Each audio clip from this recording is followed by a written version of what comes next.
In 1995, when German archaeologist Klaus Schmidt began excavating a hill in southeastern Turkey that had been logged as an archaeological site since 1963, what emerged from the earth was so impossible, it's still causing fights in academic halls 30 years later.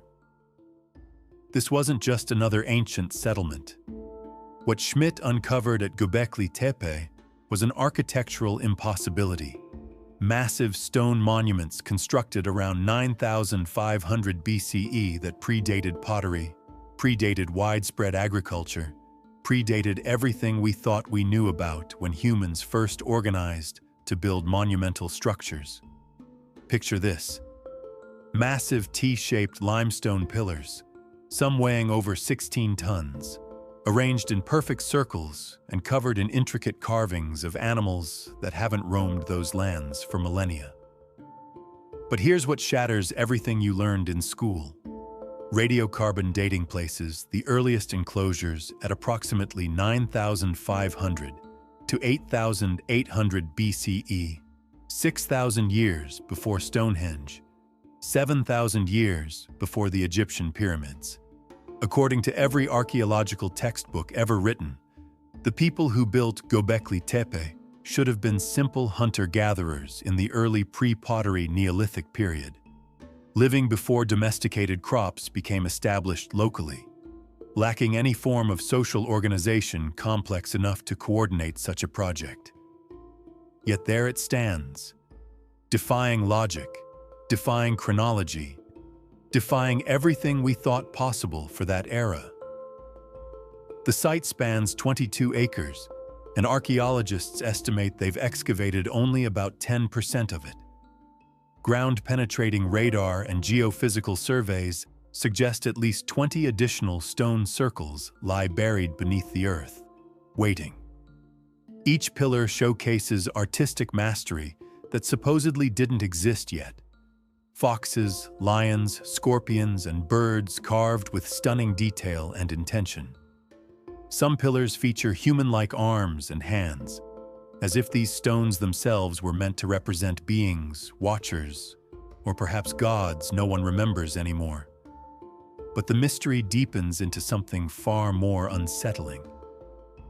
Earlier excavators believed the site was deliberately backfilled around 8,000 BCE, intentionally entombed, preserved as if for a future generation. However, recent studies point to landslides and natural infill processes, leaving the question of intentional burial unproven and actively debated. Why would a society invest decades, perhaps centuries, building this megalithic wonder only to see it covered completely? What happened here that we still don't understand? Some researchers have proposed stellar or calendrical alignments at Göbekli Tepe, suggesting the builders possessed sophisticated astronomical knowledge. However, no precise astronomical orientation has been demonstrated so far, and specialists in archaeoastronomy urge caution about such claims. What remains undeniable is the organizational capability required. These were sophisticated engineers and artists operating at a level that academic consensus insisted was impossible for hunter-gatherer societies. And here's the question that keeps archaeologists awake at night. If pre-pottery Neolithic communities could achieve this, what else did they accomplish that we haven't found yet? Or worse, what if Göbekli Tepe isn't the beginning of this story, but merely one surviving fragment of capabilities that existed far earlier than we've documented, now lost or still buried across Upper Mesopotamia and beyond? Because Göbekli Tepe isn't alone. Across every continent on Earth, megalithic structures stand in defiant silence, built with remarkable precision by people who allegedly lacked the organization or motivation to create them. If you want to journey deeper into these mysteries that continue to baffle researchers, subscribe to Dark Dimensions X and hit that bell. Because what we're about to uncover next involves stone cuts so precise, They've forced archaeologists to completely rethink what ancient tools could achieve. Engineers who take calipers to Puma Punku's blocks come away with the same startled reaction. The geometry is remarkably sharp and regular for hand-worked andesite at nearly 13,000 feet altitude, where thin air makes every action exhausting. In the Bolivian Andes, at an elevation where modern workers struggle to breathe, lies scattered evidence that has forced a complete re-evaluation of what Tiwanaku period stoneworkers could accomplish with a toolkit that included copper arsenic bronze and stone hammers. We're not talking about roughly hewn blocks stacked together. We're talking about geometric precision executed in andesite and diorite, some of the hardest stones on Earth, with remarkably tight tolerances that seem impossible for the era. The H-blocks at Puma Punku showcase interlocking designs so complex they resemble industrial components more than ancient masonry. Near-perfect 90-degree angles, smooth interior corners, surfaces that appear carefully dressed to remarkable flatness. Most scholars place major construction within the Tiwanaku cultural horizon, approximately 500 to 1000 CE. Yet the precision achieved raises profound questions about the craft techniques available to these stoneworkers. Some researchers, including Dr. Arthur Poznansky, who spent decades studying the site in the early 20th century, proposed far older dates based on controversial astronomical alignments, claims that remain unaccepted by mainstream archaeology but highlight just how puzzling these achievements appear. But here's what continues to baffle researchers. Experiments show that stone tools with abrasives can reproduce some features of Puma Punku's sharp geometry. But the process is extraordinarily slow and labor-intensive, which underscores craft skill and organizational dedication rather than lost machines. Some blocks feature intricate channels and grooves carved into their interiors, forming three-dimensional patterns that would require exceptional planning and execution. The stones fit together with joints so tight you can barely slip a sheet of paper between them.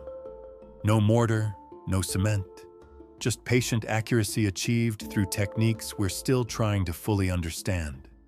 Christopher Dunn, a precision engineer, has claimed the stones show characteristics consistent with high-speed machining, suggesting some form of mechanical cutting process. However, these claims remain fringe interpretations not supported by mainstream archaeology, which points to experimental evidence that patient grinding, pounding, and abrasive techniques could achieve similar results given sufficient time and skill. The Tiwanaku possessed copper arsenic bronze tools and stone hammers, implements that couldn't easily work andesite, making the achievement even more impressive as a testament to human persistence. The site shows evidence of collapse, quarrying, reuse, and seismic activity over centuries, with blocks displaced from their original positions. The exact sequence of construction, modification, and eventual abandonment remains partly speculative, though archaeologist Alexei Vranich has spent years meticulously mapping the site and documenting what can be determined about their building methods. And Puma Punku isn't an isolated case. At Sacsayhuaman in Peru, massive polygonal blocks weighing over 200 tons fit together with remarkably tight joints, achieved through patient stone-on-stone dressing. In Egypt, the granite boxes inside the Serapeum of Saqqara demonstrate impressive precision, though exact measurements and methods remain subjects of study. In Japan, the Ishi-no-Hoden megalith, a 500-ton carved stone suspended above the ground, demonstrates ancient stoneworking mastery, though its exact age remains unknown. A pattern emerges across continents, evidence of stoneworking achievements that challenge our assumptions about ancient capabilities. What craft secrets does that geometry still hide? and how much patient knowledge died with the last master stoneworkers. Here's something that demands explanation. When you map certain ancient megalithic sites and measure their astronomical alignments, patterns emerge even when you strip out the hype. Patterns that suggest either sophisticated knowledge transmission we haven't understood, or multiple cultures independently discovering the same cosmic principles through patient observation. From the British Isles to Southeast Asia, from the Americas to North Africa, some structures demonstrate precise design elements and celestial orientations that couldn't have happened by accident. Stonehenge in England, constructed around 3000 BCE, aligns with summer solstice sunrise and winter solstice sunset, deliberate orientations confirmed by archaeoastronomers. The Great Pyramid of Giza, built approximately 2560 BCE, aligns to true north within just a few arc minutes of accuracy, a precision requiring sophisticated surveying methods and careful execution.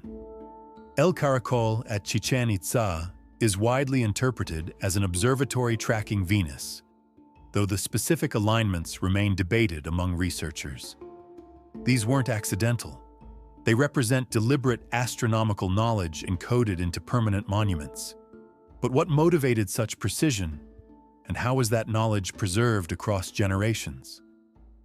But here's where it becomes genuinely intriguing.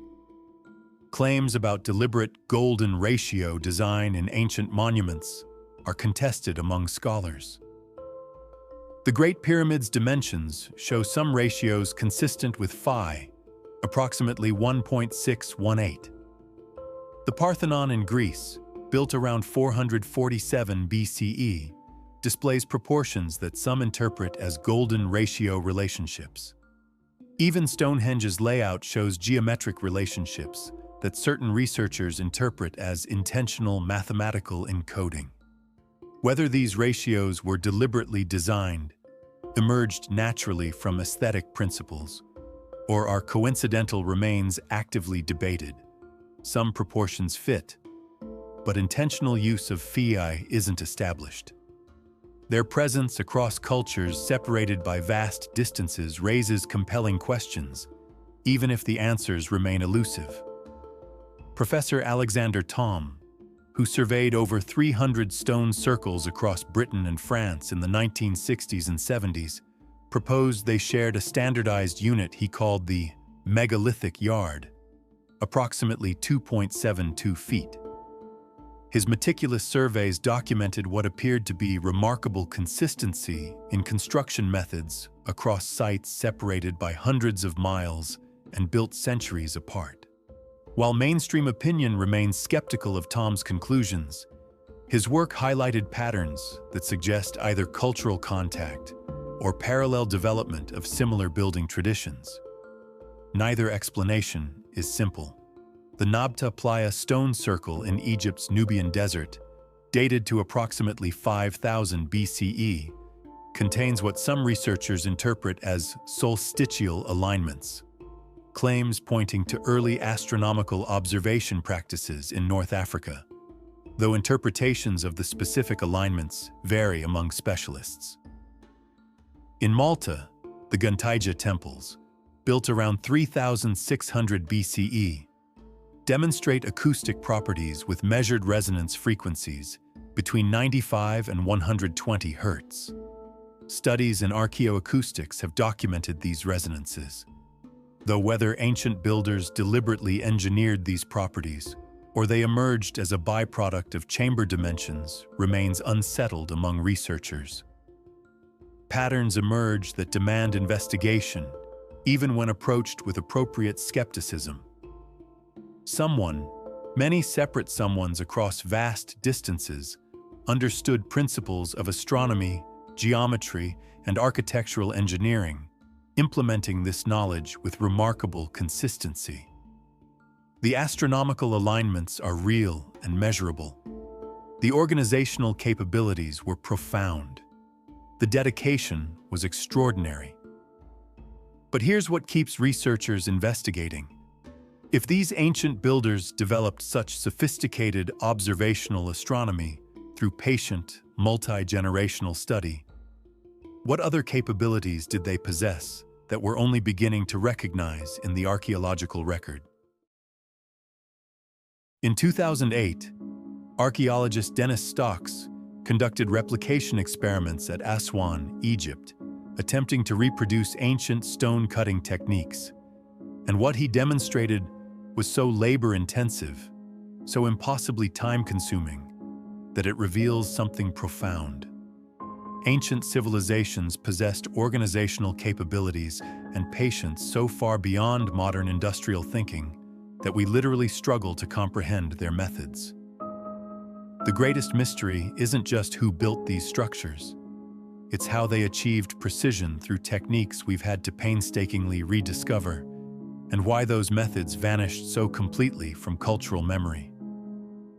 Stocks's experiments revealed that with tools available to Old Kingdom Egyptians, copper saws with quartz sand abrasive, dolerite pounders for percussion, skilled workers could achieve remarkably smooth surfaces and precise cuts in hard stone. But here's the critical insight. The copper tools didn't cut granite by themselves. The abrasive slurry did the work, with copper serving as the saw. The process required extraordinary time, expertise, and coordination, suggesting a level of social organization and multi-generational project management far more sophisticated than we typically attribute to ancient societies. We're talking about projects where knowledge had to be perfectly transmitted across decades, perhaps centuries, with master craftspeople training apprentices in techniques refined over lifetimes. Dr. Jean-Pierre Protzen spent years at Ollantaytambo and Sacsayhuaman in Peru, conducting fieldwork and experiments on Inca stoneworking techniques. He documented that Inca masons used river cobbles as hammerstones to pound harder stones into shape through patient percussion and abrasion, a labor-intensive process requiring incredible patience, skill, and an understanding of stone properties. By repeatedly striking, grinding, and dressing, they achieved those remarkably tight joints we see throughout Inca masonry. But here's what haunts researchers. This knowledge wasn't recorded in writing. It was transmitted through apprenticeship and craft tradition, master to student, generation after generation. And when Spanish conquest disrupted that cultural continuity in the 1530s, these sophisticated techniques were lost. Gone. The knowledge died with the last master stoneworkers who possessed it. Research in archaeoacoustics has documented intriguing properties at ancient sites. At the Hal Saflieni Hypogeum in Malta, measurements in the oracle chamber found resonance frequencies around 110 to 111 Hz that create powerful standing waves. Some neuroscience research has examined effects of such frequencies on brain activity, though drawing direct connections to ancient ritual use remains speculative. Similar resonance properties have been documented at Newgrange in Ireland and in chambers beneath the Pyramid of the Sun at Teotihuacan. Whether these acoustic properties were deliberately engineered or emerged as byproducts of chamber geometry remains an open question, but they reveal that ancient architects may have understood more about sound and space than we've credited. The astronomical knowledge encoded in these structures represents centuries of systematic naked-eye observation. Dr. Edwin Krupp, director of the Griffith Observatory, has documented solstice and equinox alignments at sites worldwide, achieved not through impossible technology, but through patient, multi-generational sky watching and record-keeping.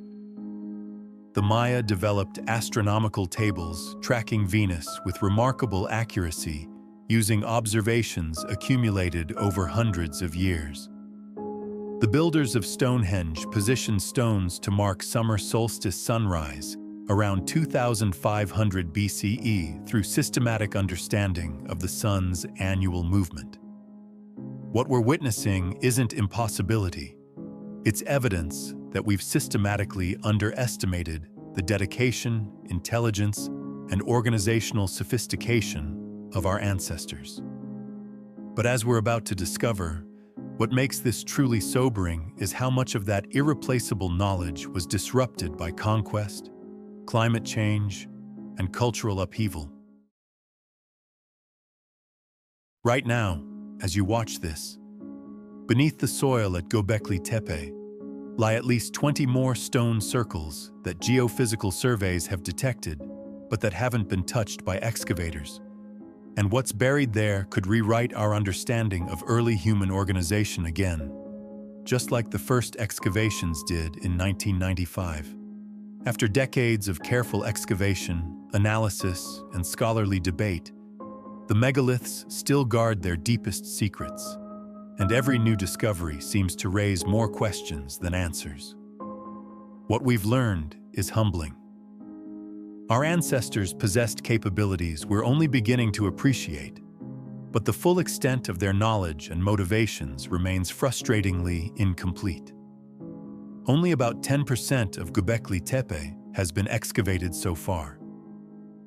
Klaus Schmidt, who dedicated his career to understanding the complex, died in 2014 with countless questions unanswered. Excavations today are directed by Professor Necmi Karul, with Dr. Lee Clare coordinating the DAI research project, and each season brings new discoveries that complicate our understanding. Recent finds include additional carved reliefs depicting animals and anthropomorphic figures that suggest ritual practices more elaborate than previously documented. But why the site was eventually covered, whether through deliberate backfilling, natural landslides, or a combination of processes, remains genuinely debated among specialists. The truth about what happened around 8000 BCE died with the people who experienced it. The precision at Puma Punku continues to challenge researchers who must reconcile the remarkable geometry with the Tiwanaku period toolkit available to these stoneworkers.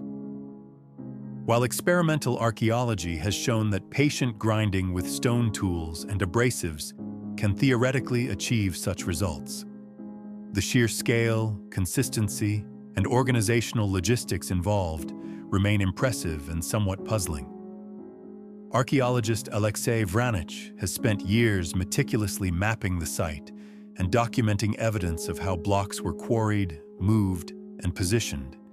Yet he acknowledges that significant aspects of their construction sequence and specific techniques remain speculative based on available evidence.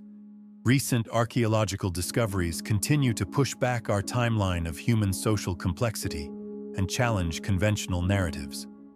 Karahan Tepe, a related pre-pottery Neolithic site in southeastern Turkey, may in places be slightly earlier than some Göbekli Tepe levels, with dates roughly around 10,000 to 9,500 BCE, and ongoing excavations keep refining that chronology. In 2023 and 2024, LiDAR surveys revealed extensive pre-Columbian urban landscapes in Amazonia, including Ecuador's Upano Valley sites and Bolivia's Casarabe culture settlements, pushing back estimates of large-scale social organization and low-density urbanism in the Amazon basin. Each discovery forces us to revise assumptions about what prehistoric and ancient societies could achieve through organization and sustained effort. The astronomical alignments documented at many sites are real and measurable. The mathematics of solstice sunrise positions don't lie, but archaeologists remain appropriately divided on their full significance. Were ancient peoples deliberately encoding sophisticated astronomical knowledge as we understand it?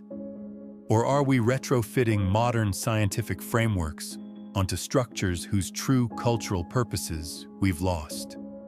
Dr. Clive Ruggles, former president of the International Astronomical Union's Commission on Archaeology and Ethnoastronomy, argues that while many alignments are genuine, we must exercise caution about assuming ancient peoples shared our scientific paradigm for understanding the cosmos.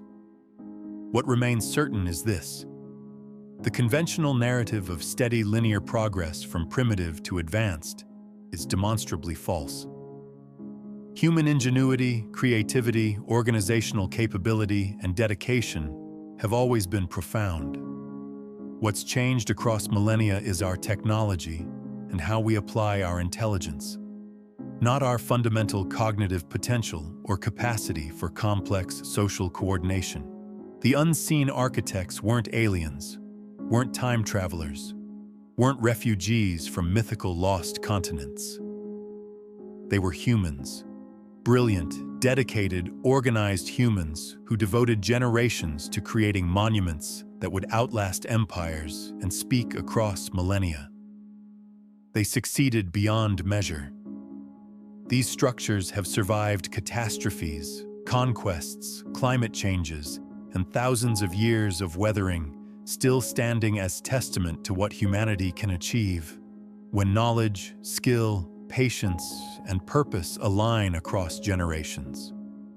The stones still keep many of their secrets, and perhaps that's exactly as their builders intended, leaving us questions that force each generation to look deeper, think harder, and never stop seeking answers written in humanity's oldest surviving language: stone, stars, and the enduring mystery of our own ancestors' remarkable capabilities.